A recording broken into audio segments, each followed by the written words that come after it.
My name is Katinka. I'm the seamstress at the Cottage, and this is the UK edition of Friday Sews. Friday Sews is a hashtag that was started by Jen from Today in Jen's Sewing Room, and I will link her link below. And if you go and you click on that hashtag, you will find a lot of amazing creators showing what they've been doing and also just life in general. I haven't sewed. As you know, I've been traveling and exploring the UK, which I've been loving. But it is time to get back to reality. So today I'm going to show you a little bit of a haul. There is fabric patterns and some yarn involved in today's one. What I want to start with is, I forgot to show you last time. When I went to Scotland, when I was living in South Africa, I would see all these creators and they would speak about Jameson Shetland Spindrift. And I always thought, oh, I would love to have some of that. So I got to this little yarn shop and they had some, I think it was called Ragamuffin. And they had some clothes and everything. And it was so beautiful, this whole setup. But they had some spindrift from Jameson's. And it's natural Shetland since 1893. So instead of buying souvenirs, I like to buy yarn because it's not so heavy to carry. And I got this. This is like a little kit with minis of all the different colors, gradients in the autumn colors, which I love. If I had enough money, I would have bought more of this and actually make a cardigan or a jersey. But this will do for maybe mittens or a hat, or I might later on go online and see if I can't find more of this and then do turn it into a cardigan. So that was Scotland, and I'm very excited about it. It's a bit toothy, so it's quite a rustic yarn, but I really love rustic yarns. Next up, a friend on YouTube named Becky, I'll link her. She makes cards, but she also does sewing. And every year we're sewing for Dresser Girls. She makes dresses, and her dresses are just so gorgeous. But she showed a pattern haul, and she showed this Simplicity S9542, and I just laughed at that stage. And I remember saying to her, oh, that's so pretty. And she contacted me and she said, would you like me to send you that pattern? And I was so blessed by that. So this arrived while I was away, and I am so excited to make it. I'm still deciding what fabrics I'm going to use, but let me show you the next things I found. While I was traveling, I stopped at a little secondhand store. It was quite a random little place. You had to go like down upstairs and you got into it. And I bought some wooden buttons. There's about 10 of them, 7 of the smaller one, and then 3 of the bigger one. And I love wooden buttons, especially for cardigans and jerseys and stuff. So I'll use it for that. But while I was there, I also visited the Lace Museum, and I told you last time about it. And they had these little packets that was like £1, £2, up to £15. And then there were lace that people donated to the museum that was not Devon lace. Worthington is the town's name.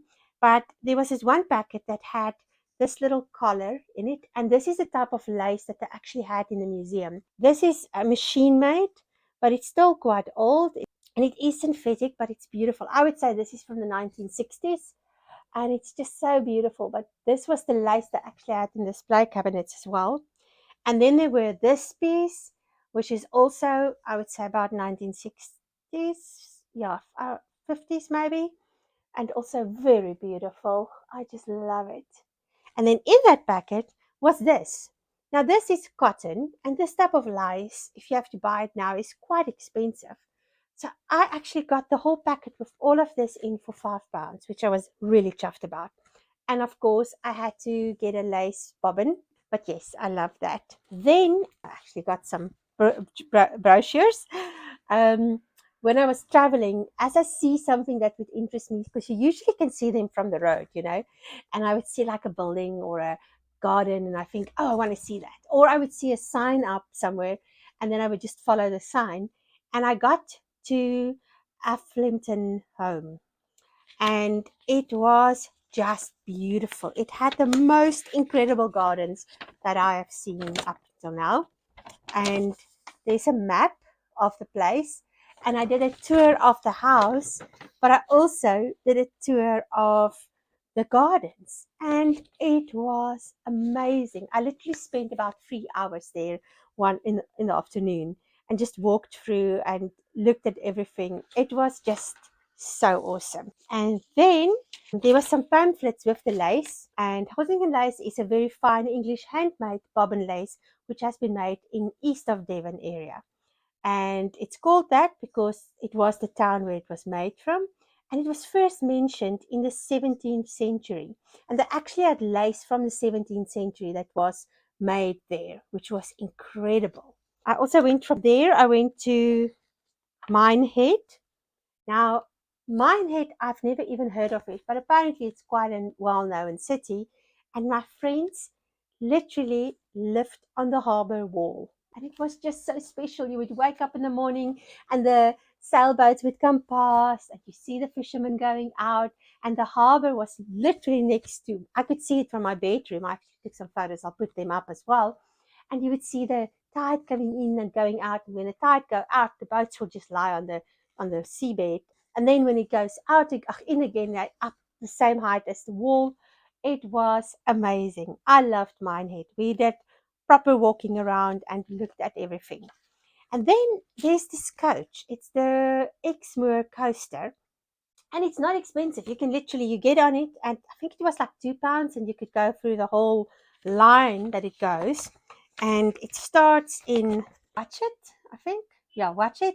Then it goes to Minehead, Porlock, and then we went to Lynmouth with this bus. And I wouldn't want to drive that road. I'll put in some footage of that. That was horrendous. This road goes up into the moorlands, up on the hill, quite high. Apparently, it's snow there in winter. And then you literally have these heather flowering everywhere. I saw the Exeter ponies, I think it's called. And then you go down and you go through a forest of little roads that goes like this. And then you're in this little town. And then when you're in the town, there is another little town that's up called Linton. So it's Linton Mouth, and then there's Linton that's up on the hill. And you take, I can't remember what it's called, but it's like a little train cart, and the wheel goes up like this, and it works with water. So when the one gets to the top, it fills up with water. The other one will then be at the bottom and it lets the water go. And then the one at the top gets too heavy, so it pulls the other one up. And just before they get to the bottom, they start braking. And that's how you get up the hill. And so we did that, which was also just amazing. At Linton, we went to walk around. So we went up to the top and we walked through this little village. As we were walking around, we came across the lintel candles of Exmoor. Beautiful candles, handmade in Devon. And we landed up at the studio. And my friend said she's never even seen this place. And I got some little candles for my sister for her birthday. And as we were walking around, we came across this random shop that looked like a collector's shop. So it's, sometimes you get like secondhand or antique shops and it's just the antique shop.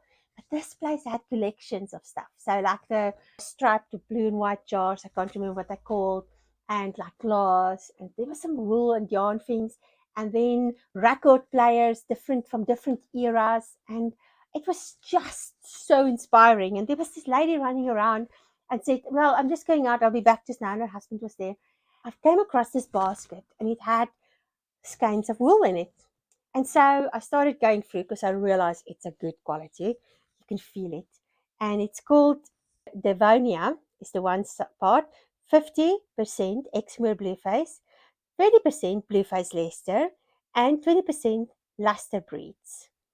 And it's JohnArbonTextiles. Now, years ago, I watched FruityKnitting. I'll link her below. And they visited this mill. So while we were there, the lady said, no, we used to have this mill and my husband put it together. And I didn't put two and two together because I also didn't recognize them. I kind of thought they looked familiar, but I've been seeing so many people. And so she showed me she said, oh, the yarn is like £3 for 100 grams. So by this stage, I've been on holiday for a while and my budget was tight and I still wanted another ice cream for the day. So I had a budget for every day and my budget for that day was almost finished. So I only bought 100 grams and I got these 3 colors. And again, it's not a lot and I really wish I got more. There wasn't more of this one. There was like other colors. But she said, no, they sold the mill to the people that's been working with them in the mill. And they are retiring, and this is the stuff that they collected through the years. But they now live on top of the shop, and they've just decided they can't have everything. So the house is apparently an extension of the shop, and when she gets tired of a collection, she puts it in the shop. And then as I was walking out, she saw my dress, the blue smock dress. I'll put a link at the bottom of that dress where I made it. And she said, oh, that's beautiful. So we started chatting about handmade stuff and so on. And then on the way out, she said, wait, I want to give you this.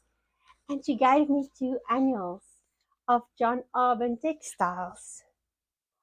And I got home, I didn't even look at it, and I came across this picture, and I remember that I saw the video and I was so inspired. So it just tells of the process. So the mole, apparently, she was saying to me that her husband found it in pieces, and then he put it together, and some of the pieces that was missing, he actually made to put this mold together, and they've been running for, I think they said 10 years or something. And this, part of the reason why they started it is because, I don't know if you're aware of it, but you have to share sheep.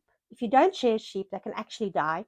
So what happens is farmers are paying for their sheep to be shorn, but they don't get any money for it. So it costs them money, and the wool often gets thrown away. So they started get the farmers of the area to bring their wool, and then they turn it into yarn, because when you make this type of specialty yarns, the farmer gets much more for their wool than when you just sell the wool.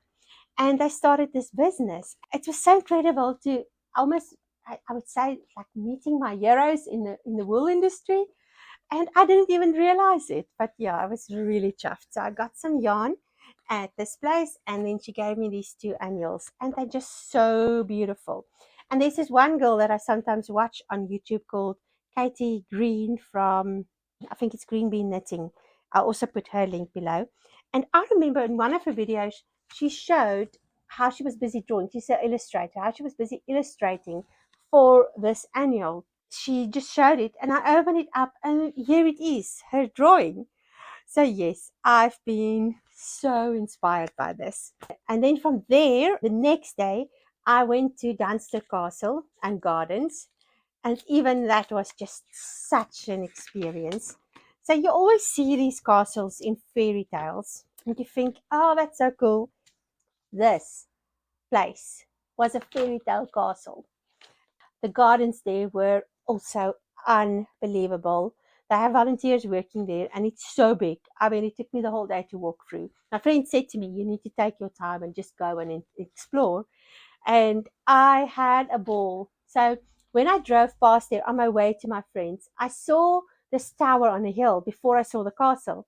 And then when I came around, I saw the castle. So I saw this tower on the hill, and I wanted to see what is at this tower. Climb up, did the whole spiel, got to the top, and it was a folly. I was so upset. I had developed this whole history in my head of, oh, it was protection for the castle, lookout point, blah, blah, blah.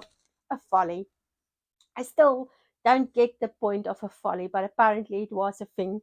So I almost killed myself. No, not really, but it was very steep and very tiring to get to this folly and tower, and it's just a folly, but it was still fun. And I had to charge my car on the way home, and I stopped at the secondhand store, and I found this beautiful tablecloth. I thought I'll get it for my sister for a table. There's a few marks, and it's got a few places where it's coming apart. I'll get it for a table, and if she really doesn't love it, I'll cut it up and make a dress. But she did. She loves it. But then she said, oh no, I went to the auction house. So she put in a bid at the auction house, and she got it. And it was a whole bag of linens. I think she paid like £8. And this is what I got. So there's this round tablecloth with beautiful lace insets. There is these ones, and there's quite a few of them. And that one. Then there are some beautiful serviettes. It's just got this little embroidery at the end. And also these ones you can see was done by hand. Then there are 2 damask ones, like that. And a very big one like that. And then lastly, there's another one of these embroidered ones, but it's a bit of another color. So I am really excited. I can already envision the dresses I'm going to make out of that. Another thing that happened is I've met a lovely subscriber. I'll put her name in. I forgot now actually because I've met quite a few people. And as I was chatting to her, we were talking about different things. And my sister said to me afterwards, "You should get a business card." And I thought, why must I need a business card? But on my way, a lot of people would stop me about my jumpsuit, and then I would explain to them where they can find the pattern. But I needed a business card. So while I was away, my sister sat down and she designed a business card for me. And I just love it. She even put a QR code on the back. And yes, I now have a little business card that I can give out. And just look at that logo. I actually think I need to do some research and see if I can get some labels printed with that as my label. I think it's so cute. That has been me for the week, and I will see you in the next video. Goodbye.